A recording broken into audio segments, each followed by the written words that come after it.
जी students, अब हम देखते हैं प्रोडक्शन फंक्शन क्या होता है। मैंने आपको डिफरेंट जो कॉस्ट करवाई, अब हम मूव करते हैं प्रोडक्शन फंक्शन की तरफ। तो देखो बच्चों, production function basically it is nothing but a relation between input and output. It shows a relationship between input and output. आप क्या इनपुट लगा रहे हैं और क्या रिसीव कर रहे हैं। वैसे जो प्रोडक्शन फंक्शन है उसको लिखा जाता है Q is a function of labour और कैपिटल और both. Production is a function of these factors are known as inputs and the output is known as by Q। तो ये हमारा आउटपुट है, तो इनके दरमियान जो रिलेशन है उसको बोलते हैं प्रोडक्शन फंक्शन। प्रोडक्शन फंक्शन बनाएंगे तो उसकी मदद से टोटल कॉस्ट पर पहुंचेंगे। रेवेन्यू देखना बहुत आसान है कि आपने कितनी प्राइस को, किस क्वांटिटी को कितनी प्राइस पर सेल किया। टोटल कॉस्ट के लिए हमें डिफरेंट सिनेरियोज में जाना होगा। अब टोटल प्रोडक्शन के जो 2 या 3 बेसिक कॉन्सेप्ट्स हैं, की कॉन्सेप्ट्स हैं, उसको एवरेज प्रोडक्शन और मार्जिनल प्रोडक्शन कहते हैं। इन दोनों के बारे में सीखना बहुत जरूरी है। Number 1 is average production, number 2 is marginal production, and in the third stage we shall see the law of production or law of diminishing marginal production। तो ये जो 3 कॉन्सेप्ट्स हैं इन्हें हम देखते हैं। और देखिए मैंने यहाँ मार्जिनल प्रोडक्ट का कॉन्सेप्ट आपको लिखा है। What is a marginal product. सबसे पहले आपको इकोनॉमिक्स में मार्जिनल का कॉन्सेप्ट आना चाहिए। मार्जिनल चेंज, हमने मार्जिनल यूटिलिटी पढ़ी, change in total utility due to use of an additional unit। हमने मार्जिनल कॉस्ट पढ़ी। मार्जिनल कॉस्ट क्या है? Change in total cost. ये देखिए बच्चों, marginal utility, change in total utility due to use of one commodity. Marginal cost, change in total cost due to production of an additional unit. Marginal revenue, change in total revenue due to an additional unit। Same here, marginal product, change in total product due to applying an additional labor। एक मजीद labour लगाने की वजह से या एक मजीद input का unit, additional unit of input लगाने की वजह से टोटल प्रोडक्शन में कितना चेंज आएगा, इसे मार्जिनल प्रोडक्शन बोलते हैं। मिसाल के तौर पर आपने 100 लेबर लगाई और आपने 1 लाख प्रोडक्शन ले ली। एक मजीद लेबर लगाने की वजह से टोटल प्रोडक्शन में जितना भी चेंज आया, अगर उसकी वजह से आपकी प्रोडक्शन 1,05,000 हो गई या 1,07,000 हो गई, तो वो एक लेबर की वजह से जो टोटल प्रोडक्शन में चेंज आया उसे हम मार्जिनल प्रोडक्शन का नाम देते हैं। मार्जिनल प्रोडक्शन एक इंपॉर्टेंट कॉन्सेप्ट है, की कॉन्सेप्ट है। यही हमें डिटरमिन करता है कि हमें कितनी लेबर लगानी है। अगर एडिशनल लेबर लगाने की वजह से आपकी मार्जिनल प्रोडक्शन कम होती जाए और कम होते होते किसी एक ऐसी स्टेज पर आ जाए कि मजीद प्रोडक्शन लगाने से आपकी आउटपुट बढ़ने की बजाय टोटल आउटपुट कम होना शुरू हो जाए या मार्जिनल प्रोडक्शन 0 हो जाए। मसलन आपने एक लेबर लगाई लेकिन आउटपुट में इजाफा नहीं हुआ, उसने दूसरों को भी डिस्टर्ब किया, मशीनरी ऑलरेडी ऑक्युपाइड थी, उसके पास काम करने के लिए मशीनरी नहीं थी या स्पेस नहीं थी, तो उसकी वजह से, वो लेबर की वजह से आपकी कॉस्ट तो बढ़ी, लेबर को वेजेस की शक्ल में कॉस्ट तो बढ़ी लेकिन आउटपुट पर कोई फर्क नहीं पड़ा। तो मार्जिनल प्रोडक्शन ही डिटरमिन करती है कि कितनी लेबर पर कितनी आउटपुट हम रिसीव कर सकते हैं। Marginal production he economies of scale को डिटरमिन करती है कि आपका ये जो बिजनेस स्केल है ये कितनी प्रोडक्शन दे सकता है। इसलिए ये बड़ा इंपॉर्टेंट कॉन्सेप्ट था जो मैंने आपको डिटेल में समझाया। देखिए बच्चों, ये वही फार्मूला है, additional output that is change in total output due to applying one more unit of labour. Input labour भी हो सकती है, कैपिटल भी हो सकता है, और जो है वो लेबर और कैपिटल दोनों भी हो सकते हैं। देखिए बच्चों, यहीं से हम लॉ ऑफ आउटपुट निकालते हैं, वो है डिमिनिशिंग मार्जिनल आउटपुट। लॉ के मुताबिक जब एक शॉर्ट रन में, और इसमें कहता है प्रॉपर्टी के मुताबिक, जब हम ज्यादा लेबर के यूनिट लगाते हैं तो आपकी जो आउटपुट है, जैसे जैसे आपने इनपुट इंक्रीज की तो आपकी जो आउटपुट है वो क्या करती है स्टूडेंट्स?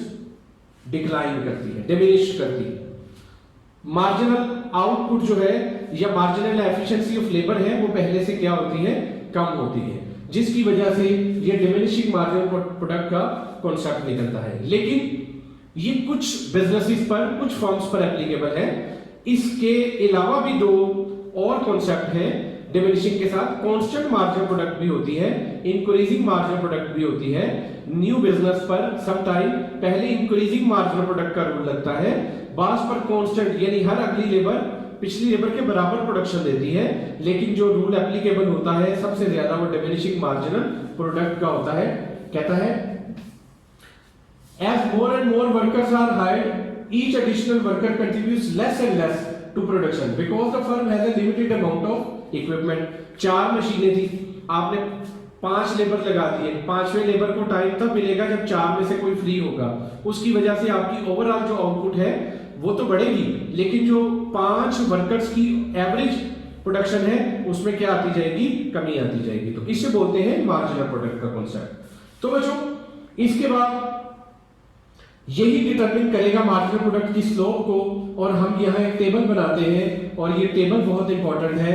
हम टोटल प्रोडक्शन के जरिए हम टोटल कॉस्ट को डिटरमिन करेंगे, टोटल प्रोडक्शन के जरिए टोटल कॉस्ट को डिटरमिन करेंगे, और इस तरह हम अपने स्टेप 2 की तरफ मूव कर जाएंगे कि हमने पहले डिफरेंट कॉन्सेप्ट सीखे और फिर स्टेप 2 में हमने प्रोडक्शन फंक्शन सीखा, और अब प्रोडक्शन फंक्शन को हम कॉस्ट के साथ क्या करने लगे हैं, अटैच करने लगे हैं। देखिए बच्चों, फर्स्ट करें, यहां मैं एक बात अज्यूम कर रहा हूं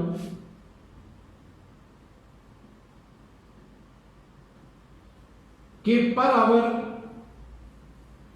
जो लेबर कॉस्ट है, जो 10 रुपीज या $10 पर आवर जो है एक लेबर को एक काम करने के बदले मिलते हैं। 0 वर्कर 0 आउटपुट। पहला वर्कर आउटपुट कितनी थी, 50, एक ही प्रोडक्शन एक ही लेबर, तो मार्जिनल भी उसकी क्या होगी, 50 होगी। कॉस्ट ऑफ फैक्ट्री, हर हाल में कुछ ऐसी कॉस्ट होती है जो अभी हम आगे डिस्कस करेंगे कि उस फैक्ट्री को पर आवर 30 रुपीज हर हाल में कॉस्ट पड़नी है, तो वो 30 इस फैक्ट्री की कॉस्ट है। ये रॉ मटेरियल कॉस्ट नहीं है, ये उस बिल्डिंग की कॉस्ट है जिसमें बिजली भी है, जिसमें उसका रेंट भी है, जिसमें उधर का परमानेंट स्टाफ भी है। 30 रुपए पर आवर उनको हर हाल में लगते हैं। एक लेबर है तो 10 रुपए घंटे के हिसाब से उसको कितनी जो है वो वर्कर की कॉस्ट लगेगी, एक वर्कर की 10 रुपए लगेगी।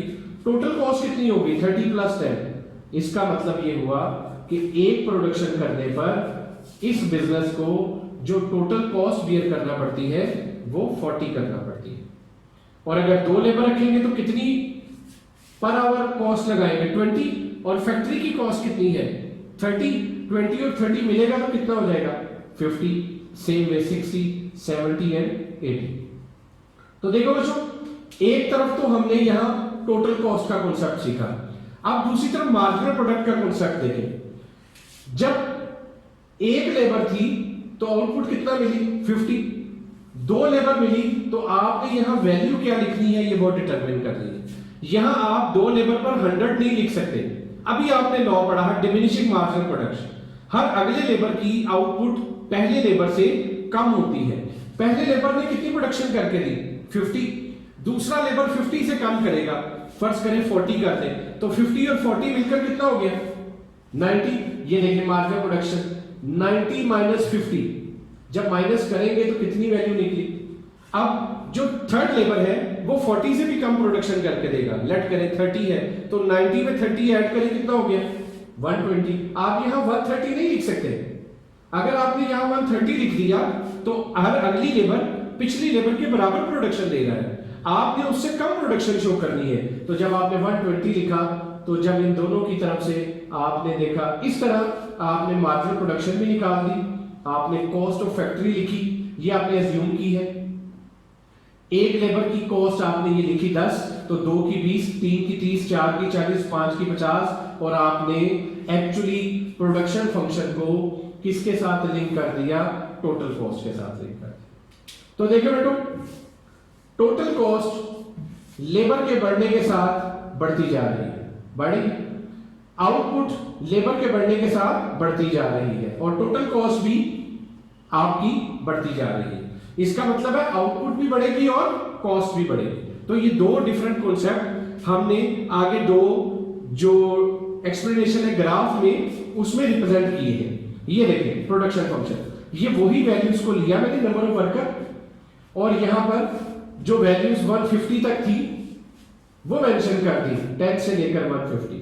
तो देखो बच्चों पहली वैल्यू क्या थी, हमने 0 को 0 से मिलाया, 1 को किससे मिलाना है 50 से और 2 को किससे मिलाना है 90 से। नाउ लुक ये देखें 0 को 0 से मिलाया, 1 को 50 से मिलाया, 2 को मिलाए 90 से। इसी तरह आप 3 को मिलाए 120 से, 4 को मिलाए 140 से और 5 को मिलाए 150 से। तो आपके पास ये A, B, C, D और E पॉइंट्स आएंगे जो मैंने पहले से ही बना के रखा प्रोडक्शन फंक्शन बन के। इसी तरह हम टोटल कॉस्ट का फंक्शन बनाएंगे। पहले कॉलम को अब किससे मिलाएंगे, हम पहले कॉलम को जो हमारा ये कॉलम है वर्कर्स का, इसे आप किसके साथ बनाएंगे टोटल कॉस्ट के साथ। 0 को किससे मिलाएंगे 30 से, 1 को 40 से, 50, 60, 70 एंड 80। तो हमारे पास टोटल कॉस्ट का भी कर्व बनेगा जो हम यहां पर रिप्रेजेंट कर रहे हैं। 0 को किससे मिलाया था 30 से, ये देखिए। इसी तरह आप आउटपुट के मुख्तलिफ पॉइंट्स को मिलाते जाएंगे, आपके पास टोटल कॉस्ट का कर्व आता जाएगा। तो बच्चों जो इंपॉर्टेंट बात है वो आपको ये टोटल कॉस्ट की जो शेप है एक फर्म की वो याद रखनी है। जब हम एक ऑन एवरेज तमाम बिजनेसेस की बनाएंगे तो हो सकता है इसमें थोड़ा सा चेंज आए, लेकिन वो तकरीबन शेप ऐसी ही होगी। तो डियर स्टूडेंट्स उम्मीद करता हूं कि आपको प्रोडक्शन फंक्शन और उसको कॉस्ट के साथ ज्वाइन करना, कॉस्ट तक के ग्राफ्स को बनाना समझ आ गई है। अब हम स्टेप 3 की तरफ मूव करेंगे अपनी नेक्स्ट वीडियो में, जिसमें हम डिफरेंट कॉस्ट कॉन्सेप्ट्स पढ़ेंगे कि जब आप एक बिजनेस स्टार्ट करेंगे तो ये टोटल कॉस्ट लिखी है, लेकिन इसमें और बहुत सारे ऐसे फंक्शन हैं, बहुत सारी छुपी हुई कॉस्ट है जो नजर नहीं आ रही। हम सबको क्लियरली 1 बाय 1 डिस्कस करेंगे। थैंक यू, अल्लाह हाफिज। कितने मिनट की हुई?